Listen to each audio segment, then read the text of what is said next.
సనాతన ధర్మాన్ని గురించి పవన్ కళ్యాణ్ మాట్లాడిన తర్వాత నేను దాని మీద కామెంట్ చేసామాట వాస్తవం. అయితే నా కొటేషన్ తీసుకొని 3 పెళ్లి అని చెప్పేసి మాట పెట్టుకుని నా మీద విమర్శిస్తున్నారు. నేను దాని జోలికి పోలే. సనాతన ధర్మంలో విడాకులు ఉంటాయా? నేను అడిగిన ప్రశ్న అది. సనాతన ధర్మంలో విడాకులు లేదు. ఎందుకంటే ఒకసారి పెళ్లి చేసుకున్న తర్వాత భర్త ఎంత వేధించినా, ఎంత ఏడిపించినా, వాడు ఎంత ఏదో పనం చేసినా అతనితోనే కాపురం చేయాలి.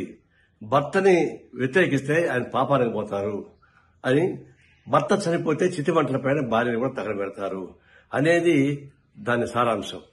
అలాంటి సారాంశం నెత్తికెక్కించుకొని పవన్ కళ్యాణ్ మాట్లాడుతున్నప్పుడు మరి విడాకులే లేనప్పుడు మరి మీరు ముగ్గురికి విడాకులు ఎట్లా ఇచ్చారని చెప్పేసి ప్రశ్న నేను ముగ్గురు ఒకసారి పెళ్లి చేసుకొని చెప్పలే.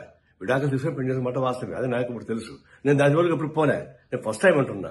సనాతన ధర్మంలో విడాకులు లేనప్పుడు మరి మీకెందుకు అది వర్తిస్తాను అన్న దాని మీద ఊరికి నా మీద మాట్లాడుతున్నారు. ఇప్పుడు మనం చెప్తున్నాను, అది అరాచకమైనటువంటి సనాతన ధర్మం. అది ఆ ధర్మ వ్యవస్థ మొత్తం వెనక్కి తీసుకెళ్లేటువంటి క్రూరమైనటువంటి చర్య అది.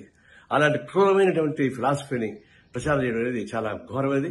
ఇప్పుడు చెప్తున్నా, సనాతన ధర్మాన్ని విమర్శించే వాళ్ళని అరెస్ట్ చేయని చెప్పేసి పవన్ కళ్యాణ్ చెప్తున్నాడు. నేను చెప్తున్నా, సనాతన ధర్మాన్ని సమర్థించే వాళ్ళని అరెస్ట్ చేయమని చెప్పేసి చెప్తున్నా. పవన్ కళ్యాణ్ వాళ్ళని అరెస్ట్ చేయాల్సిందే. అది మన సెక్యులరిజానికి, ప్రజాస్వామ్యానికి, మన రాజ్యాంగానికి అర్థం పట్టే పద్ధతిలో ఉంటుంది. కాబట్టి సనాతన ధర్మాన్ని విమర్శించే వాళ్ళని కాదు, సమాజాన్ని సమర్థించే వాళ్ళని చర్య తీసుకోవాలని కోరుతా ఉన్నా.